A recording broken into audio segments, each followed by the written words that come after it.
जय हिंद मेरे प्यारे दोस्तों। फ्रेंड्स, आज है 14 नवंबर 2023 और 14 नवंबर से रिलेटेड करंट अफेयर्स के सेशन में आज हम कुछ मोस्ट इम्पोर्टेंट क्वेश्चंस का डिस्कशन करने वाले हैं। तो इसके साथ ही ये जो वीडियो है ये बहुत ही लंबी होने वाली है, क्योंकि लगभग 16 क्वेश्चंस इस वीडियो में आपके लिए लेके आया हूँ। तो फ्रेंड्स, स्टार्ट करते हैं अपना ये वीडियो और इसी आशा के साथ हम अपना ये वीडियो स्टार्ट करते हैं कि आने वाले सभी कंपटीशन एग्ज़ाम्स में ये जो करंट अफेयर्स के क्वेश्चन है ये पूछे जाएंगे। तो फ्रेंड्स, आज का हमारा पहला क्वेश्चन है, हाल ही में देश के पहले तरल डाई अमोनियम फॉस्फेट मतलब DAP संयंत्र का उद्घाटन कहाँ किया गया है, ये हमें बताना है। तो देश के पहले तरल DAP संयंत्र का जो उद्घाटन है ये गांधीनगर कल्लोल में किया गया है, जो कि गुजरात का एक ज़िला है। तो इस प्रकार पहले क्वेश्चन का अपना ऑप्शन ए राइट आंसर होने वाला है। गुजरात राज्य में अभी हाल ही में तरल DAP संयंत्र का उद्घाटन किया गया है। इस प्रकार अपना ऑप्शन ए राइट आंसर होने वाला है। इसके साथ ही हम देखते हैं दूसरा नंबर का क्वेश्चन। तो सेकंड क्वेश्चन हमें दे रखा है, recently who has been appointed as a member of the strategic and technical advisory group for tuberculosis by WHO। मतलब WHO जो विभाग है इसने अभी हाल ही में TB के लिए static and technical advisory group का जो एक मेंबर बनाया है, ये किसे बनाया है ये हमें बताना है। ऑप्शन ए में हमें दे रखा है राजेश शर्मा, ऑप्शन बी में हमें दे रखा है अंजलि मेहता, ऑप्शन सी में हमें दे रखा है सारंग देव और ऑप्शन डी में हमें दे रखा है प्रिया पटेल। इस प्रकार चारों ऑप्शन हमें दिए गए हैं और ऑप्शन सी अपना राइट आंसर होने वाला है। मतलब कि सारंग देव को अभी हाल ही में WHO ने TB के लिए strategic and technical advisory group का मेंबर नियुक्त किया है। तो इस प्रकार इससे रिलेटेड हम इम्पोर्टेंट पॉइंट के बारे में देखते हैं। तो professor Sarang Dev, a distinguished faculty member at Indian School of Business, has been named a member of the World Health Organization strategic and technical advisory group for tuberculosis. मतलब TB के लिए जो ये ग्रुप है strategic and technical advisory group, इसके जो member है ये कौन बने हैं, ये अभी हाल ही में सारंग देव बने हैं, जो कि इंडियन स्कूल बिजनेस के जो फैकल्टी मेंबर रह चुके हैं। तो ये जो इमेज दिख रही है यह है इनकी इमेज। अब इसके आगे थर्ड क्वेश्चन में चलते हैं। तो निम्न में से प्रायद्वीपीय भारत की दूसरी सबसे बड़ी नदी कौन सी है, ये हमें बताना है। तो जो प्रायद्वीपीय भारत है इसकी फ्रेंड्स कई नदियाँ इसमें बहती है, तो इसमें से बताना है कि जो दूसरी सबसे बड़ी नदी है वो कौन सी है। ऑप्शन ए में हमें दे रखा है गोदावरी नदी, ऑप्शन बी में हमें दे रखा है कृष्णा नदी, ऑप्शन सी में हमें दे रखा है महानदी और ऑप्शन डी में हमें दे रखा है ब्रह्मपुत्र नदी। इस प्रकार चार नदियों के नाम हमें दिए गए हैं। तो अपना जो ऑप्शन बी है ये राइट आंसर होने वाला है। मतलब कि फ्रेंड्स, कृष्णा नदी है ये प्रायद्वीपीय भारत की दूसरी सबसे बड़ी नदी है। इसके साथ ही हम देखते हैं तो ये जो गोदावरी नदी है ये फ्रेंड्स प्रायद्वीपीय भारत की सबसे बड़ी नदी है और जो महानदी है ये प्रायद्वीपीय भारत की तीसरी सबसे बड़ी नदी है। तो इस प्रकार नंबर बाई हम देखते हैं तो गोदावरी नदी प्रायद्वीपीय भारत की सबसे बड़ी नदी, इसके साथ ही जो कृष्णा नदी है ये प्रायद्वीपीय भारत की दूसरी सबसे बड़ी नदी और जो महानदी है ये प्रायद्वीपीय भारत की तीसरी सबसे बड़ी नदी है। इसीलिए इस क्वेश्चन का जो अपना ऑप्शन बी है ये राइट आंसर होने वाला है, कृष्णा नदी।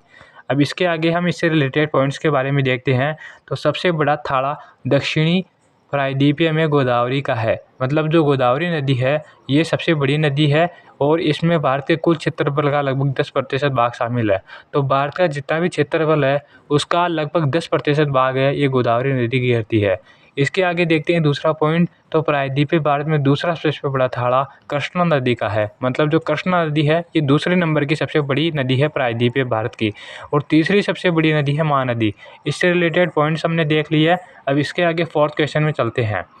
तो recently which of the following countries has announced free visas for Indians to boost tourism. ये इसमें दे रखा है कि जो टूरिज्म है मतलब पर्यटन है इसको बढ़ावा देने के लिए अभी हाल ही में किस कंट्री ने जो इंडियंस के लिए मतलब जो भारतीय है उनके लिए फ्री वीज़ा लॉन्च किया है, फ्री वीज़ा अनाउंसमेंट किया है, ये हमें बताना है।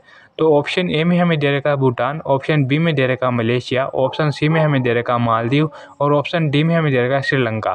तो इस प्रकार चारों ऑप्शन हमें दिए गए हैं। तो ऑप्शन डी है ये अपना राइट आंसर होने वाला है। मतलब कि श्रीलंका ने अभी हाल ही में अपने क्षेत्र में टूरिज्म को पर्यटन को बढ़ावा देने के लिए भारतीयों के लिए फ्री वीज़ा की व्यवस्था की है।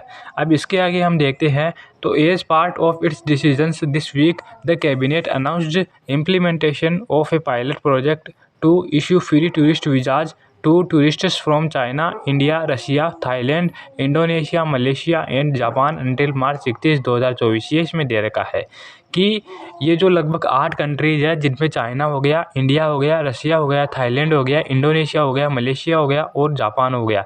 इस प्रकार टोटल मिलाकर हम देखते हैं तो 8 कंट्रीज़ के नाम है और इन 8 कंट्रीज़ के जो सदस्य है, इनमें रहने वाले जो लोग हैं उनके लिए फ्रेंड्स अभी हाल ही में श्रीलंका ने फ्री वीज़ा की व्यवस्था की है, टूरिस्ट वीज़ा की व्यवस्था की है।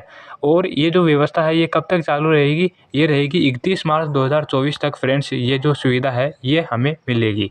अब इसके आगे हम देखते हैं 5th क्वेश्चन में, तो लीची बागान reservoir is situated in which following states और यूटी। ये हमें बताना है कि ये जो लीची बागान रिजर्वायर है ये किस स्टेट में या फिर किस यूनियन टेरिटरी में स्थापित है, ये हमें बताना है। ऑप्शन ए में हमें दे रखा है तेलंगाना, ऑप्शन बी में हमें दे रखा है आसाम, ऑप्शन सी में हमें दे रखा है महाराष्ट्र और ऑप्शन डी में हमें दे रखा है जम्मू कश्मीर। तो फ्रेंड्स इस क्वेश्चन का जो अपना बी आंसर है ये राइट आंसर होने वाला है। मतलब कि जो लीची बागान रिजर्वायर है ये असम राज्य में स्थित है। इस प्रकार ऑप्शन बी है ये इसका राइट आंसर होने वाला है। अब इसी के साथ ही हम देखते हैं कि असम राज्य में और कौन कौन से डैम्स और रिजर्वायर स्थापित है। तो पहला है खंडोंग डैम। ये फ्रेंड्स कोपिली नदी पर, कोपिली रिवर पर स्थापित है खंडोंग डैम। इसी प्रकार दूसरा है सुबनसिरी लोअर डैम जो कि सुबनसिरी रिवर के ऊपर स्थापित है। और तीसरा है फ्रेंड्स उमरोंग नाला रिवर पर उमरोंग डैम। इस प्रकार ये जो 3 डैम है ये फ्रेंड्स मोस्ट इम्पोर्टेंट डैम्स है असम के अंदर, जो कि कोपिली नदी, इसके साथ ही सुबनसिरी नदी और उमरोंग नाला नदी के ऊपर स्थापित है।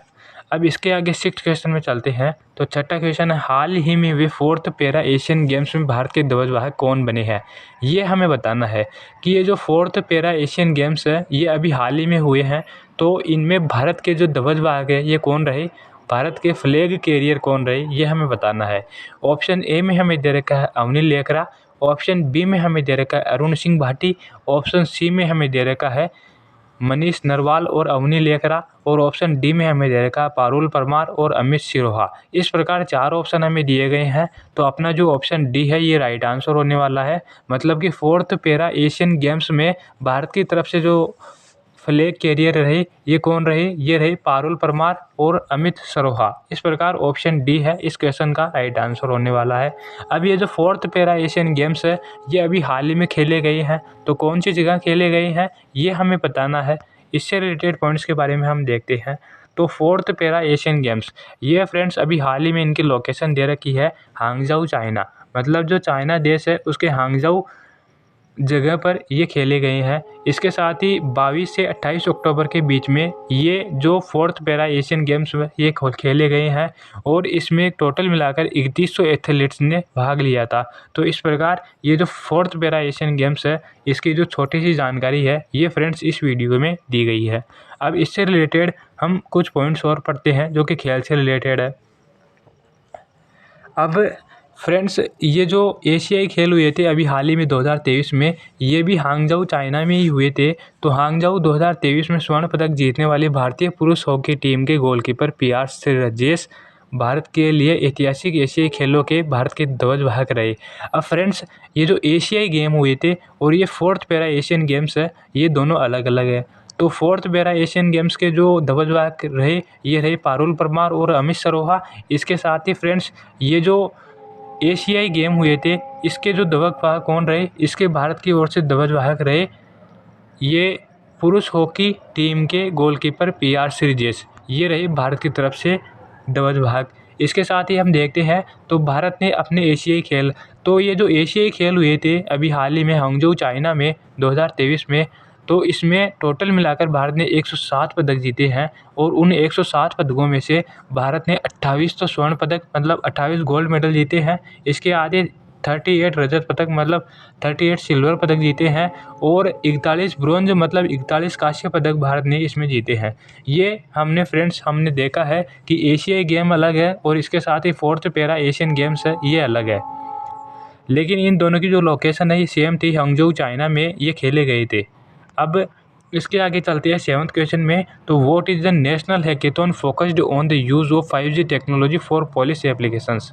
ये इसमें दे रखा है कि ये नेशनल हैकाथॉन क्या है जो कि 5G टेक्नोलॉजी पर बेस्ड है और पुलिस एप्लीकेशंस के लिए इसका यूज़ किया गया है।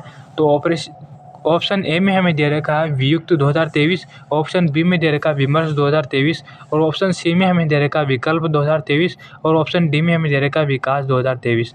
तो फ्रेंड्स ऑप्शन बी है इसका राइट आंसर होने वाला है, मतलब कि विमर्श 2023 है ये है फ्रेंड्स नेशनल हैकाथॉन जो कि बेस्ड है किसके ऊपर, 5G टेक्नोलॉजी के ऊपर। और ये जो विमर्श 2023 है ये पुलिस के लिए एक एप्लीकेशन है, मतलब पुलिस विभाग इसका यूज़ कर सकता है अच्छे से। अब इसके आगे हम देखते हैं तो the certain razor of Vimarsh 2023 a national hackathon on 5G technology use for police was conducted in New Delhi.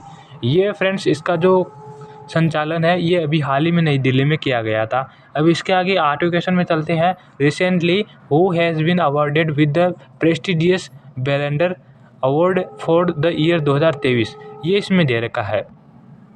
अब ये क्वेश्चन है ये फ्रेंड्स इस वीडियो का सबसे मोस्ट इम्पॉर्टेंट क्वेश्चन है कि अभी हाल ही में ब्लेंडर अवार्ड 2023 से किसे सम्मानित किया गया था ये हमें बताना है।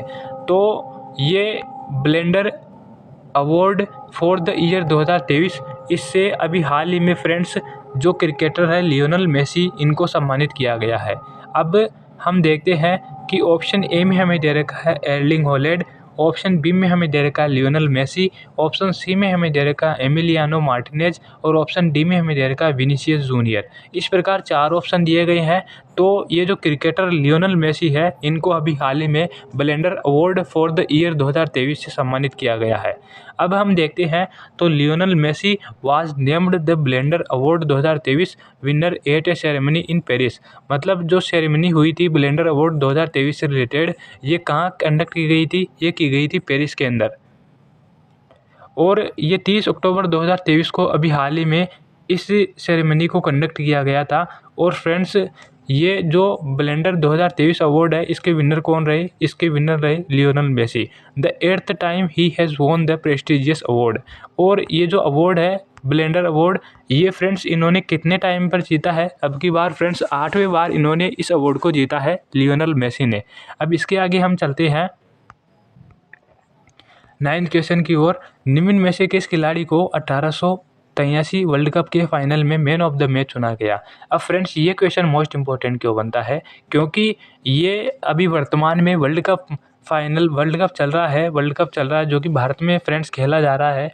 तो अभी हाल ही में ये जो क्वेश्चन है ये मोस्ट इम्पोर्टेंट रहा और न्यूज़ में भी रहा कि किस खिलाड़ी ने 1883 वर्ल्ड कप के फाइनल में मैन ऑफ द मैच का खिताब जीता था। तो ऑप्शन ए में हमें दे रखा कपिल देव ने, ऑप्शन बी में हमें दे रखा मोहिंदर अमरनाथ ने, ऑप्शन बी में हमें दे रखा श्रीकांत ने और ऑप्शन डी में हमें दे रखा सुनील गावस्कर ने। इस प्रकार 4 ऑप्शन दिए गए हैं। तो इन चारों ऑप्शंस में से अपना जो ऑप्शन बी है ये राइट आंसर होने वाला है, मतलब कि मोहिंदर अमरनाथ को फ्रेंड्स 1883 वर्ल्ड कप के फाइनल में मैन ऑफ द मैच चुना गया था। तो इस प्रकार ऑप्शन बी अपना राइट आंसर होने वाला है, मोहिंदर अमरनाथ। अब इससे रिलेटेड हम पॉइंट्स के बारे में देखते हैं। तो India won the 1983 world cup after defeating West Indies in the final. मतलब ये मोस्ट इम्पोर्टेंट क्यों रह गया, क्योंकि जो 1883 का वर्ल्ड कप था तो ये किसने जीता था, ये जीता था इंडिया ने। इसके साथ ही इसके जो फाइनल है ये किस किस के बीच में हुआ था, तो फाइनल फ्रेंड्स वेस्ट इंडीज़ के बीच में और इंडिया के बीच में ये फाइनल खेला गया था और इन दोनों में से इंडिया ने इस वर्ल्ड कप को जीता था। और ये जो वर्ल्ड कप है ये कब खेला गया था, इसका फाइनल खेला गया था फ्रेंड्स 25 जून 1983 को। और इसके साथ ही इसकी जो कप्तानी है ये किसने की थी, तो इस मैच की कप्तानी कपिल देव ने की थी, भारतीय टीम की कप्तानी कपिल देव ने की थी। तो इस प्रकार ये क्वेश्चन भी मोस्ट इंपॉर्टेंट रहने वाला है आज की इस वीडियो का। अब इससे आगे हम चलते हैं 10वें क्वेश्चन में। 10वें क्वेश्चन में दे रखा है which of the following countries is providing financial assistance to the India's hunger project in Uttarakhand.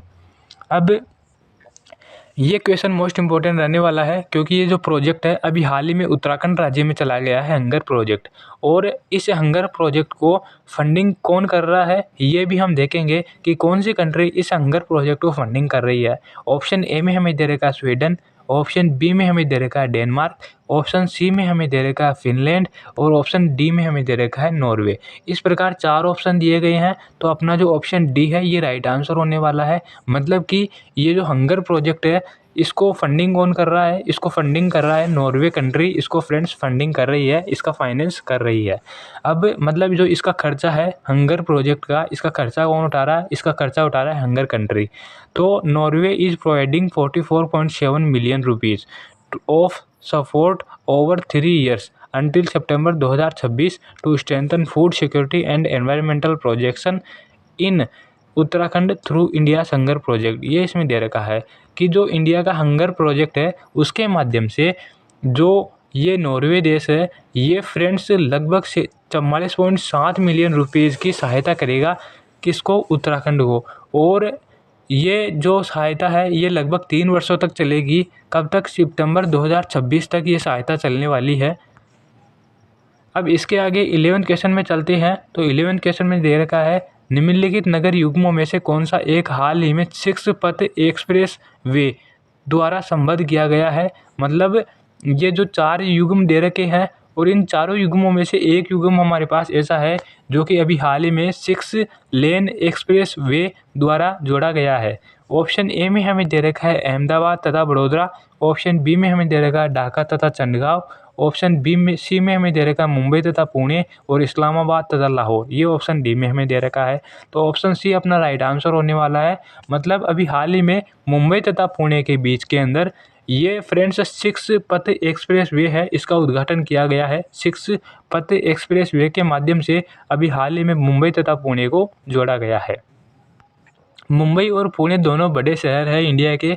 इसके आगे हम चलते हैं 12th क्वेश्चन में। तो 1 नवंबर को प्रत्येक वर्ष कितने राज्यों का स्थापना दिवस मनाया जाता है। ये वाला क्वेश्चन भी मोस्ट इम्पोर्टेंट क्वेश्चन रहने वाला है क्योंकि लगभग 7 राज्यों का जो स्थापना दिवस है ये फ्रेंड्स 1 नवंबर को सेलिब्रेट किया जाता है। तो इसका जो ऑप्शन ए है ये अपना राइट आंसर होने वाला है, 7 राज्य। अब इसके साथ ही हम देखते हैं तो मोस्ट इम्पोर्टेंट पॉइंट्स के बारे में। तो देश में हर साल 1 नवंबर को 7 राज्यों का स्थापना दिवस मनाया जाता है, जिसमें छत्तीसगढ़ है, पंजाब है, हरियाणा है, मध्य प्रदेश है, कर्नाटक है, केरल है और आंध्र प्रदेश है। इस प्रकार ये जो 7 राज्य है इन 7 राज्यों का जो स्थापना दिवस है ये कब मनाया जाता है, ये 1 नवंबर को मनाया जाता है। तो ये मोस्ट इम्पोर्टेंट पॉइंट हो गया। इसके आगे कर्नाटक और केरल का जो गठन है ये कब हुआ था, 1 नवंबर 1956 को फ्रेंड्स कर्नाटक और केरल का गठन हुआ था। इसीलिए इन दोनों राज्यों का जो स्थापना दिवस है ये 1 नवंबर को मनाया जाता है। और इसके साथ ही आंध्र प्रदेश राज्य का जो निर्माण है ये कब हुआ था, 1 नवंबर 1956 को ही आंध्र प्रदेश राज्य का निर्माण भी हुआ था। अब इसके आगे चलते हैं तो 1 नवंबर 1966 को, मतलब 10 साल के बाद में, 1 नवंबर 1956 के 10 साल के बाद में पंजाब और हरियाणा का दोबारा गठन हुआ। तो फ्रेंड्स इन 2 राज्यों का जो अस्तित्व है ये भी 1 नवंबर 1966 को हुआ था। इसीलिए 1 नवंबर को हम इसका भी स्थापना दिवस मनाते हैं। अब इसके आगे चलते हैं तो राज्यों के पुनर्गठन के बाद 1 नवंबर 1956 को नया राज्य मध्य प्रदेश वजूद में आया। तो 1 नवंबर 2000 को मध्य प्रदेश से 16 गढ़ी भाषी जिलों को अलग कर छत्तीसगढ़ राज्य का गठन किया गया। अब हम देखते हैं कि ये जो पॉइंट्स है ये किस प्रकार रिलेट करते हैं। तो इन 7 राज्यों में से हम देखते हैं तो लगभग 1, 2, इसके साथ ही 3, इसके साथ ही हम देखते हैं तो 4 और हम इस प्रकार ये जो 4 राज्य हैं जिसमें कर्नाटक हो गया, केरल हो गया, आंध्र प्रदेश हो गया और मध्य प्रदेश हो गया, इन 4 राज्यों का जो गठन है ये कब हुआ, 1 नवंबर 1956 को हुआ। इसके साथ ही 1 नवंबर 1966 को पंजाब और हरियाणा का गठन हुआ और 1 नवंबर 2000 को।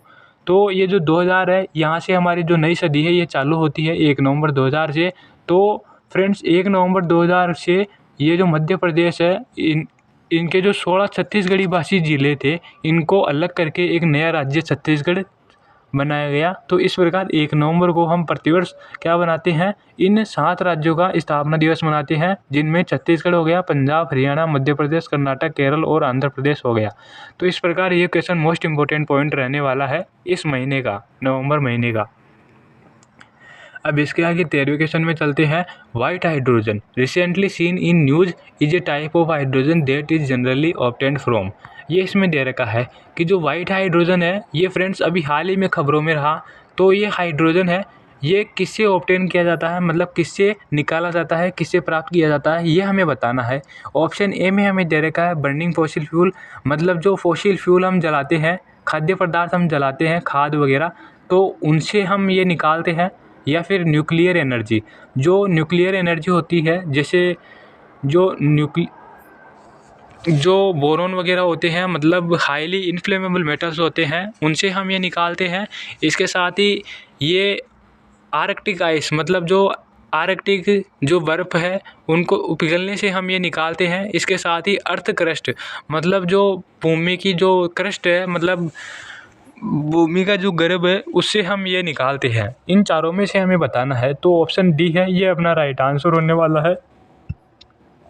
मतलब कि फ्रेंड्स ये जो वाइट हाइड्रोजन है ये कहाँ से निकाली जाती है, तो भूगर्भ से ये निकाली जाती है। अर्थ क्रस्ट इसका राइट आंसर होने वाला है ऑप्शन डी। अब हम देखते हैं तो इससे रिलेटेड मोस्ट ऑफ पॉइंट्स, तो इसमें दे रखा है white hydrogen is also referred to as natural gold और जियोलॉजिकल हाइड्रोजन, मतलब नेचुरल गोल्ड के रूप में हम इसे जानते हैं। इसके साथ ही जियोलॉजिक हाइड्रोजन के रूप में भी हम इसे जानते हैं। It is naturally प्रोडक्टेड in the earth crust and is considered a potential source of clean energy, मतलब जो क्लीन एनर्जी होती है उसका एक हमारे पास संभावित सोर्स है, संभावित स्रोत है ये white hydrogen. Hydrogen like many types white, green और ब्लू, मतलब जो हाइड्रोजन होती है वो फ्रेंड्स कई टाइप की होती है, जिसमें वाइट हाइड्रोजन हो गया, ग्रीन हाइड्रोजन हो गया और इसके साथ ही ब्लू हाइड्रोजन हो गया। तो लगभग 3 से 4 प्रकार की ये हाइड्रोजन होती है। और इसमें जो वाइट हाइड्रोजन है ये फ्रेंड्स भूमि की क्रस्ट से निकाली जाती है, भूगर्भ से निकाली जाती है। अब इसके आगे 14वें क्वेश्चन में हम चलते हैं। तो what is the theme of the vigilance awareness week 2023। तो ये जो विजिलेंस अवेयरनेस वीक है ये अभी हाल ही में सेलिब्रेट किया गया था। तो इसकी थीम क्या थी ये हम देखेंगे।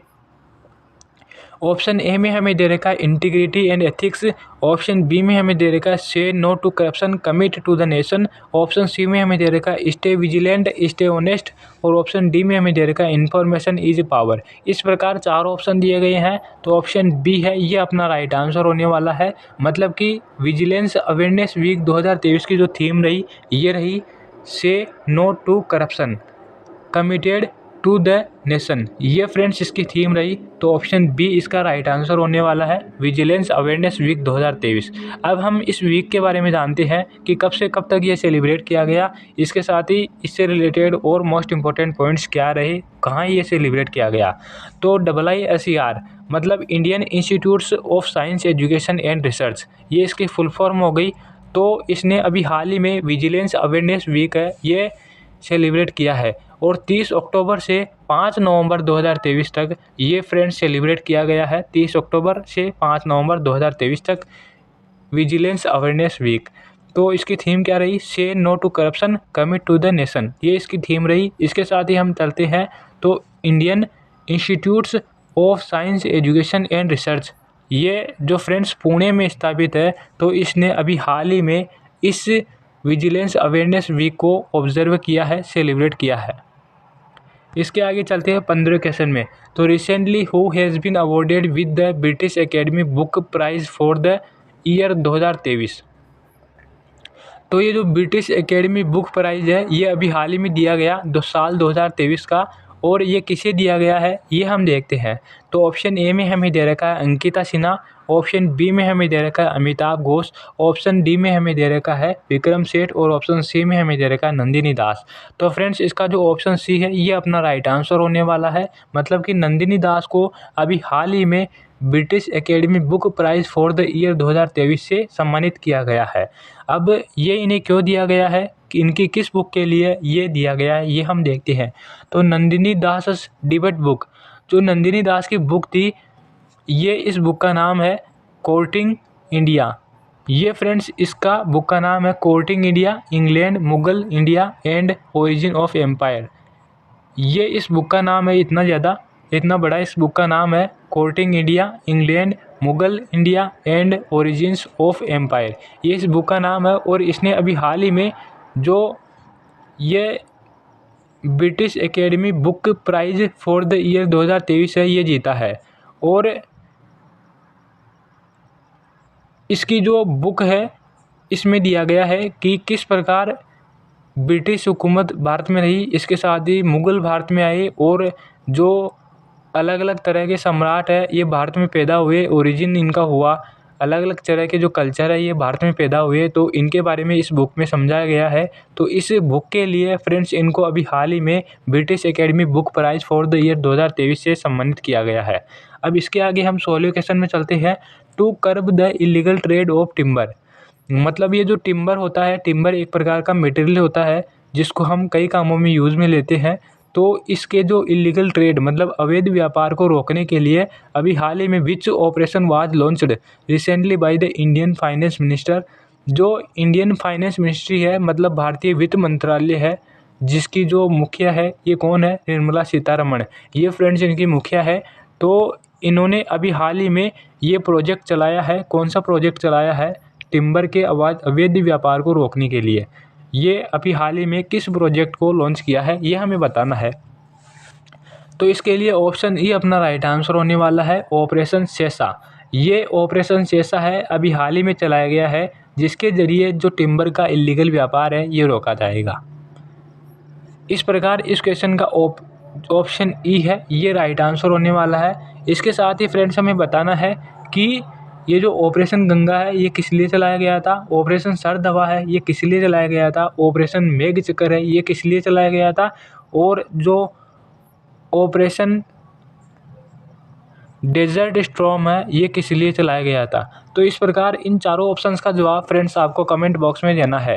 तो इस प्रकार इस क्वेश्चन का ऑपरेशन शेषा राइट आंसर होने वाला है, जो कि टिम्बर की अवैध व्यापार को रोकने के लिए अभी हाल ही में इंडियन फाइनेंस मिनिस्ट्री के द्वारा चलाया गया है।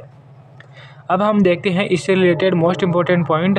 तो union finance ministry Nirmala Sitharaman on 30 October 2023 launch the 4th phase of Operation Sesha to curb illegal trade of timber, especially red sanders, and asked customs authorities to use technologies to nab big fish in illegal cross border trade। अब ये जो illegal होता है, cross border trade होती है, मतलब एक देश से दूसरे देश के बीच में जो ट्रेड होती है, जो व्यापार होता है उसे क्रॉस बॉर्डर ट्रेड बोलते हैं। तो ये जो अवैध रूप से हो रहा है इसको दबोचने के लिए, इसको रोकने के लिए फ्रेंड्स अभी हाल ही में ऑपरेशन शेषा चलाया गया है यूनियन फाइनेंस मिनिस्ट्री के द्वारा। इंडियन फाइनेंस मिनिस्ट्री के द्वारा अभी हाल ही में ये ऑपरेशन शेषा चलाया गया है। तो इस प्रकार फ्रेंड्स आज का ये वीडियो इन 16 क्वेश्चंस के साथ ही समाप्त होता है। वीडियो अच्छा लगा हो तो लाइक करें, इसके साथ ही शेयर और सब्सक्राइब जरूर करें, ताकि फ्रेंड्स ऐसे ही यूज़फुल वीडियोज़ है ये आपको मिलते रहें और जो मेरा उत्साह है वो भी बढ़ता रहे। थैंक यू फ्रेंड्स, जय हिंद।